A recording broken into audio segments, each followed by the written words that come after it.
দলনেত্রীর নির্দেশের পরও বীরভূমে তৃণমূলে কিছুতেই থামছে না গোষ্ঠী কোন্দল। এবারে সিউড়ির অঞ্চল সভাপতি এবং ব্লক সভাপতির মধ্যে কোন্দল প্রকাশ্যে।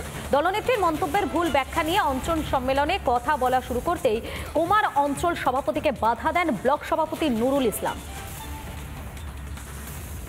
বীরভূমে যারা আছে তারা নিজেদের মতো করে তাদের কোর কমিটি আছে, কোর কমিটি নিয়ে করবে সবাইকে নিয়ে। কেষ্ট কাউকে কিন্তু বাদ দেওয়া যাবে না, কাজলকেও কনফিডেন্সে নিতে হবে।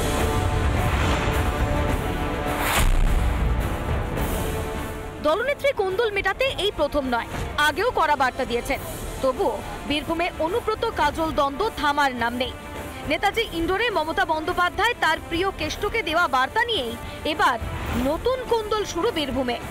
কোথাও কোথাও কেউ কেউ একটু অন্যরকম মানে করে ফেসবুক করছি, হোয়াটসঅ্যাপ করছি, দয়া করে বলছি এগুলো বন্ধ করবেন। ঠিক আছে, কি বোঝা গেল কিছু? তাহলে একটু খোলসা করে বলা যাক। শুক্রবার ছিল তৃণমূলের বুথ ভিত্তিক অঞ্চল সম্মেলন। সেখানেই বক্তব্য রাখছিলেন কোমা অঞ্চল সভাপতি বলরাম বাগদি। কিন্তু তিনি দলনেত্রীর মন্তব্যের ভুল ব্যাখ্যা নিয়ে বলতে শুরু করতেই তড়িঘড়ি তাকে থামিয়ে দিলেন ব্লক সভাপতি নুরুল ইসলাম। আমরা কোথাও কোথাও কেউ কেউ একটু অন্যরকম মানে করে ফেসবুক করছি, হোয়াটসঅ্যাপ করছি, দয়া করে বলছি এগুলো বন্ধ করবেন। ঠিক আছে। ব্লক সভাপতি নুরুল ইসলাম কাজল শেখ ঘনিষ্ঠ। অন্যদিকে কোমার অঞ্চল সভাপতি এলাকায় অনুব্রত অনুগামী বলেই পরিচিত। ভরা সভায় ব্লক সভাপতির আচরণে ক্ষুব্ধ কোমা অঞ্চল সভাপতি। শ্রদ্ধেয় সভাপতি বীরভূম জেলার অনুব্রত মণ্ডল মহাশয়ের কথা বলেছি, তখনই আমাকে থামিয়ে দেওয়া হয়। কেন থামিয়ে দেওয়া হলো, কী জন্য থামিয়ে দেওয়া হলো, এই উত্তর আমার জানা নেই। যিনি থামাতে বলেছেন, যিনি থামতে বলেছেন, এটা সেই উত্তর তিনি দিতে পারবেন। অঞ্চল সভাপতি অবান্তর বক্তব্যকে গাইড করেছেন বলে দাবি ব্লক সভাপতি। যে বক্তব্যগুলো সব জায়গায় রাখা যায় না, এখানে একদম লোয়ার লেভেলের কর্মীরা আছে, তারা যেটা বোঝে তাদেরকে সেটা বোঝাতে হবে। থামানোর কি আছে? এটা একটা গাইড। দলে তো গাইড থাকবে, গাইড থাকবে না তাহলে তো লাগাম ছাড়া হয়ে যাবে গাইড না থাকবে। 2026-এর কাউন্টডাউন শুরু। তার আগে কোন্দলে জেরবার দলে যতই দ্বন্দ্ব মেটাতে আসরে নামুন তৃণমূল সুপ্রিমো, আদৌ তার কথায় বীরভূমে মিটবে বালি পাথরের বখরার লড়াই? বীরভূম থেকে মনোরঞ্জন চ্যাটার্জির রিপোর্ট, রিপাবলিক বাংলা।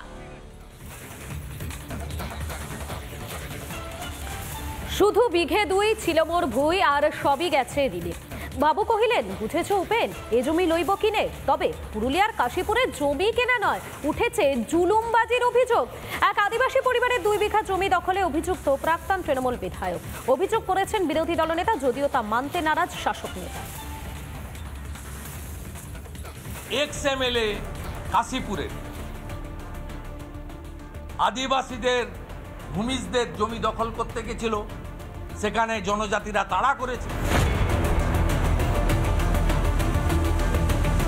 পুরুলিয়ার কাশীপুরে প্রাক্তন তৃণমূল বিধায়কের বিরুদ্ধে এমনই অভিযোগ বিরোধী দলনেতা শুভেন্দু অধিকারী। জুরগুড়িটি গ্রামের এক আদিবাসী পরিবারের 2 বিঘা জমির দিকেই নজর শাসক দলের নেতার। চাষ করছি, তারপরে বাবা চেক বন্দোবস্ত দেখাচ্ছে, চেক বন্দোবস্ত আছে, ওই সব চাষ করে আসছি। আস্তে আস্তে হঠাৎ এই ঝামেলা চলছে। এখন আমাদেরকে ঝামেলা করছে, চাষ করতে দেবো না, জায়গাটা বলছে আমাদের, ওরা নিয়ে দিচ্ছে আদিবাসী দিচ্ছে, ওই বেসপন বেলথরিয়া। এই অবস্থায় জমি ফেরত না দিলে আন্দোলনে হুঁশিয়ারি দিয়েছে আদিবাসী সংগঠন। যদি আমরা জায়গাটা না পাই তাহলে আমরা আন্দোলন তো নিশ্চয়ই করব, বিরোধ আকারে আন্দোলন করব। বিষয়টি নিয়ে তৃণমূলকে তীব্র আক্রমণ শানিয়েছে বিজেপি। যেহেতু ওই পঞ্চায়েতটা তার কোনো রিলেটিভ কেউ প্রধান ছিল, তাদের মাধ্যমে তারা এইভাবে পুরো কাশীপুরটা কবজা করার চেষ্টা করছে। এক্স-এমএলএ কাশীপুরের আদিবাসীদের ভূমিজদের জমি দখল করতে গেছিল, সেখানে জনজাতিরা তাড়া করেছে। চারদিক থেকে দখলদারির অভিযোগ উঠলেও তা নস্যাৎ করে দিয়েছেন অভিযুক্ত তৃণমূল নেতা। যদি তারা দিক দেখায়, কোনো রেকর্ড দেখায় তাদের নামে কিছু আছে, আমরা দাঁড়িয়ে থেকে পয়সা দিয়ে দেবো, শুধু বাইরে আর কিছু বলার নেই। শাসক নেতা অভিযোগ ওড়ালেও জমি বিবাদ নিয়ে শোরগোল পুরুলিয়ার কাশীপুরে। রিপাবলিক বাংলা। নানা ধরনের কন্টেন্ট দেখার জন্য লাইক করুন, শেয়ার করুন আমাদের ফেসবুক পেজ, সাবস্ক্রাইব করুন আমাদের ইউটিউব চ্যানেল। পাশাপাশি অন্যান্য ব্রেকিং নিউজের জন্য অবশ্যই চোখ রাখুন রিপাবলিক বাংলায়।